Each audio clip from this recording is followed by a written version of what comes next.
Hello folks, Scott Grove here. Welcome to my acoustic guitar lessons. This is lesson number 2.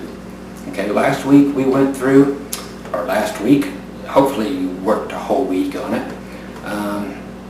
Some of you naturally would just go faster than others. So the last episode anyway was covering our D chord and which notes we could lift up or put down.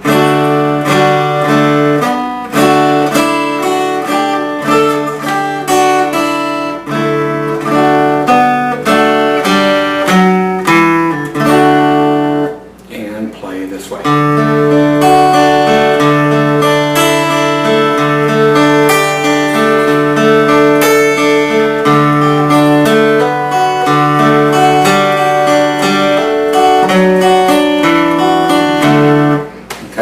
So that's what we did, and you're like, we did all that? Hopefully you did, because remember, you're the one that has to practice? Okay. Okay, so I'm going to give you a few more things, just some quick strumming patterns on that D, and to allow you to do what I just showed you, if that didn't come to you naturally. And that'll take about 3 minutes of our time, and then we're going to cover a G chord, okay? And a lot of the other kinds of things, just like we did with the D chord, and then how we can soon incorporate both those together. And then after this, another lesson which will incorporate the A chord, which will get us 3 chords, and we can start playing songs. You can play songs with 2 chords, you can play songs with 1 chord. Okay, coming to you. On the D chord thing, I'm going to go to the strumming side. Everything that you were doing before was with your D string on down and then coming back up off of your E string. So there, don't put it there. There you go. Hey, I'm human. Well, close.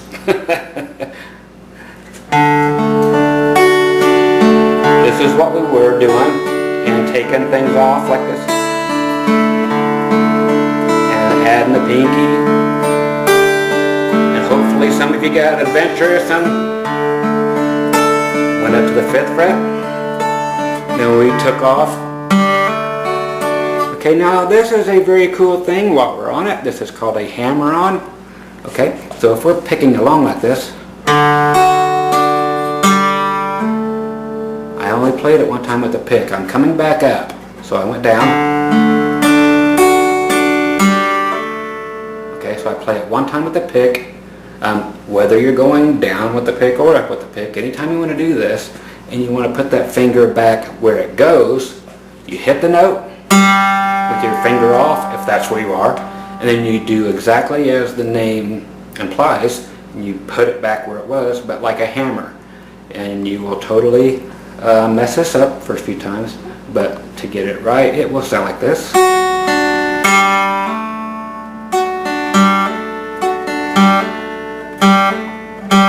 You just sit there and do it with 1 note.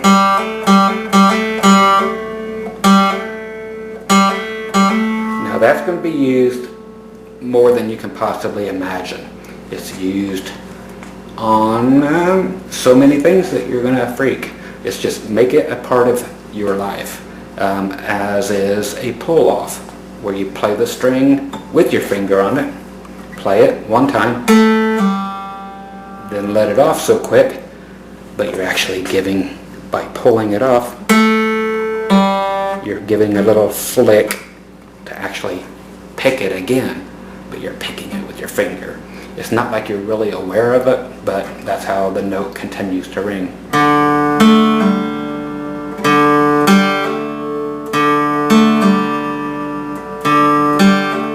So there's an exercise for you. Hammer on, pull off. Same on, if you have your whole D chord down, is with your pinky on the 3rd fret of the high E string. So you'll have a hammered on.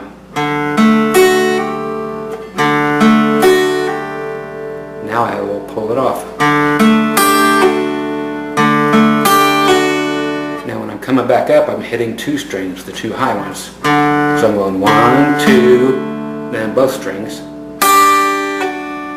and pulling it off like that. So I'm actually hitting 2 strings coming up and just pulling off the 1 finger, but it sounds great. And now we'll put a hammer on. Same thing, I just did it up and hammered it on. And try it with all your other ones. See? That's the 2nd fret of the high E string that we take off.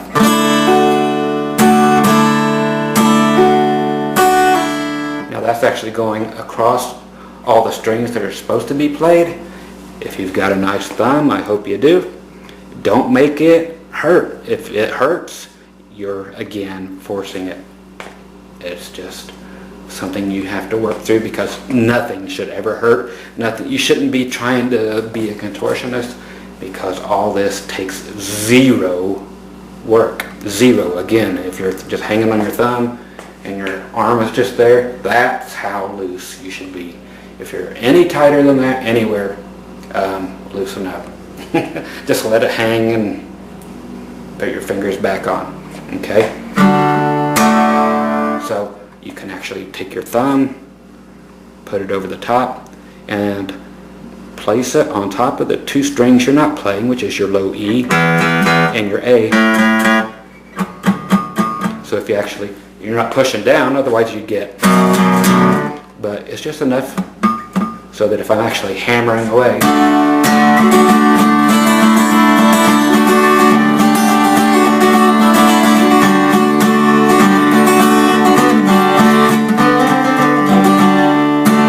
that it shuts all that up. And that's how that is done. Or this part of your hand, the meat of your hand on your pinky side that is laying on your guitar, you can use that, put it on top of those strings that you don't want to hear if your thumb is too short or your hand is too small. There is no such thing. It just means that you can't do it yet. You're like, my fingers are too small, it won't do it. No. My hands are too big, my fingers look like sausages, I can't do it. No. The largest people in the world. Think about Tiny Tim, if you remember him, playing the little tiny ukulele with 0 problem. Meatloaf, heck of a guitar player, hands like flipping tree trunks, played great. So none of that from you guys. It's your doing, and your fingers are not too big or not too small, not too long or not too short. All hands will work on any guitar. Okay? Anything else is just, honestly, just griping because you're not trying hard enough. And again, it's not that you're trying hard enough to muscle it, it's just that you aren't practicing correctly to get it. Your goal is not being met by a blockage in you not wanting to practice. That's plain and simple what that is. Okay? So now that that hurt is out of the way, okay, again, practice hammer-ons.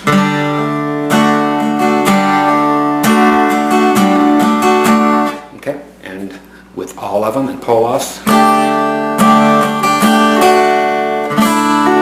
a hammer-on, pull-off, hammer-on, pull-off. Okay, and I'm using that with like.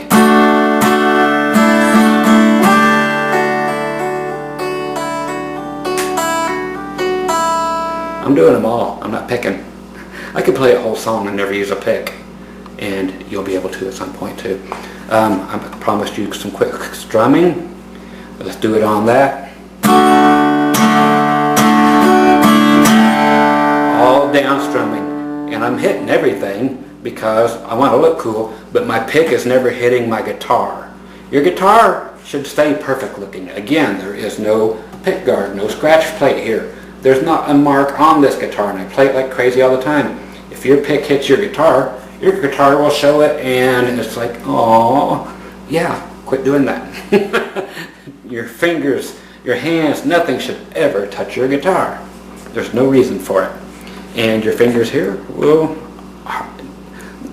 you will never push the string to the wood here on the neck. You don't need to put, if you ever actually push your string to the wood, quit. Plain and simple. Don't do that. Only enough to make it work. Anything beyond that simply is wrong. Okay, so everything there, using your thumb or that part of your hand to mute, means to make the top two strings up here, your E and A string, shut up. Use one or both, the combination of them, and okay, so it's down, down, up. When you take off your finger, take off your your middle finger, down twice, up, your fingers back down on the downstroke.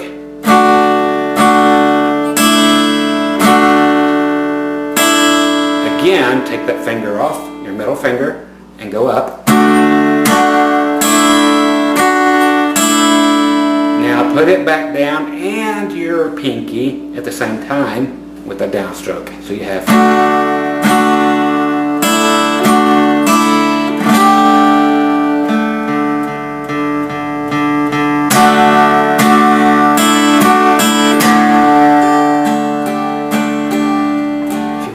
just up, down, up, down, up, down to put some flavor in there, fine. If you want to do it with all down strokes, try it. It's all down. And what that is about is which strings you actually want to hear the most. If you want to hear those higher strings and what they're doing, then you'll want to pick up. But you want to hear these lower strings more, that's what you're going to hear. So if you're playing down all the time, you're going to hear almost of everything. You'll still hear the changes, but they won't be as astute as the other one, so I'll do it both ways.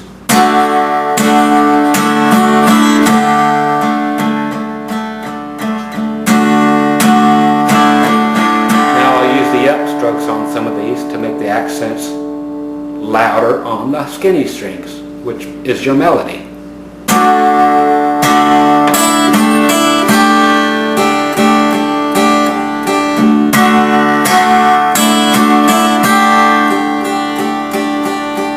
See, instead of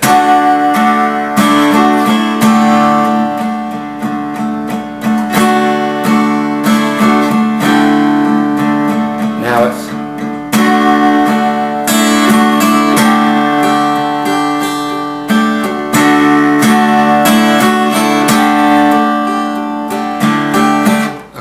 so if you want to upstroke, that makes your tinkly strings more pronounced. If you stroke down, makes your lower strings more pronounced.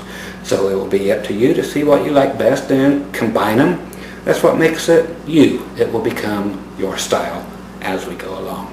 And that's a long way off, but some people develop early and you'll have this thing figured out before the next video. And yes, I do only have one shirt. No, I just make a bunch of these right in a row because it's easier to keep your mind flowing that way. That way I don't get too disconnected from the previous lesson. Okay, let's get to G. I just want to get to another one, and all the same rules apply.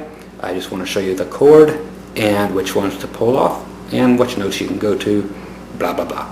Okay, so we get to use all 6 strings this time. No matter what your book says, anywhere that you've ever learned, or your best friend, forget the way they showed you how to play a G chord. Here's my way, and I want you to play it my way, and then you can use the other way. But this sounds 10 times better, and there is a place for the old way, which is this, if you recognize it, but mine incorporates 4 notes actually placed down. Low E string, middle finger, 3rd fret. Okay, nice train tunnel. You're gonna need it for this one. 1st finger, 2nd fret on the A string. Okay, All the rest of them are open. I keep turning around to try to show you these arches on my fingers. Looks like this is a pretty good way to show you, yep, right on through. It's like the Holland Tunnel. Okay, go take our ring finger, which this does not show up on people who don't play very well. Put it on the B string, 3rd fret. Get it close to the fret, not on it, not past it, and then your pinky directly under it on the 3rd fret, but on your high E string. See, this way you are actually able to do a regular G chord, which just means just pull that up. Pull up your ring finger, and that's a regular G chord. So here's a regular G chord. If I pull the ring finger up, and if you put it back down, there's a place for both of them, but this is the one I like to use because I will show you why. Okay, so let's get a...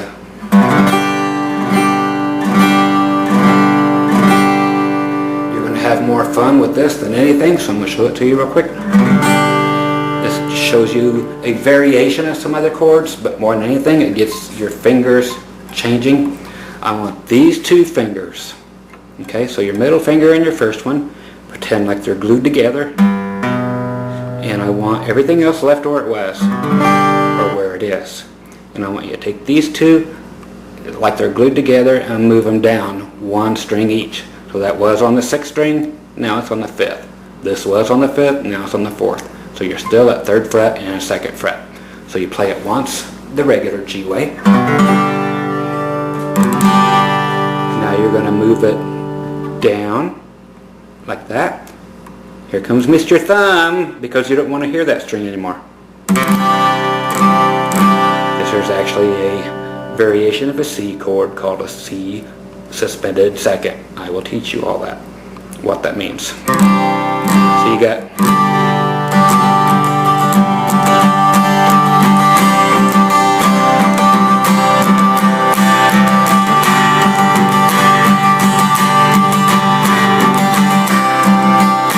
I'm going to move it down 1 more time, both of them.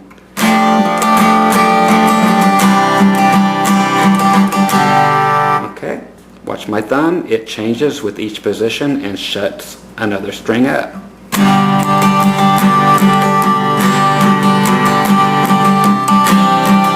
Take out that thumb. Watch it. Laid off another one and back. Okay. This comes off John Mellencamp's Little Pink Houses. Okay.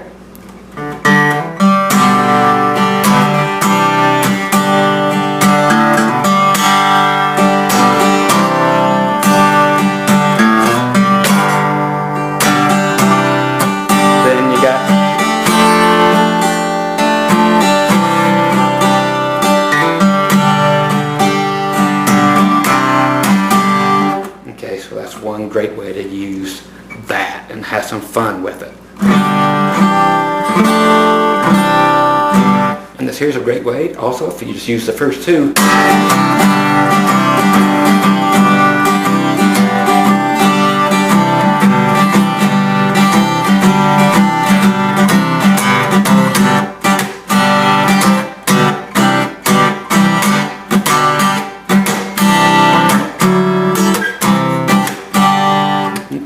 Really quickly, you have more stuff. You can go from your G chord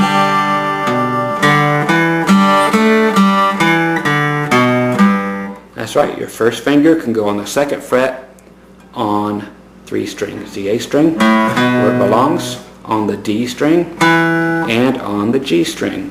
Check it out, I'll go to the D string and the G string. Here's me without it on the A. There's the D string, Hammeron, A, G string,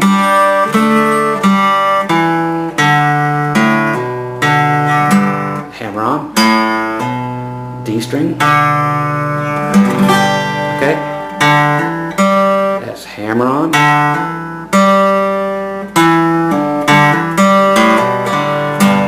again, So you have all these notes in the middle with that finger.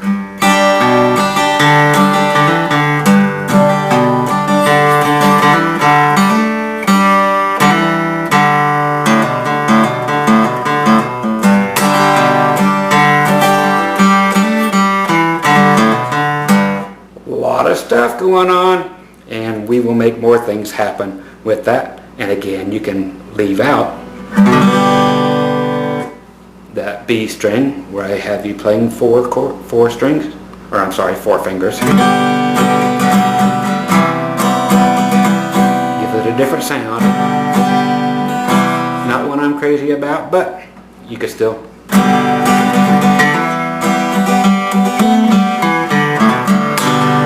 Okay, so there's all kinds of stuff for your G's. Okay, and also.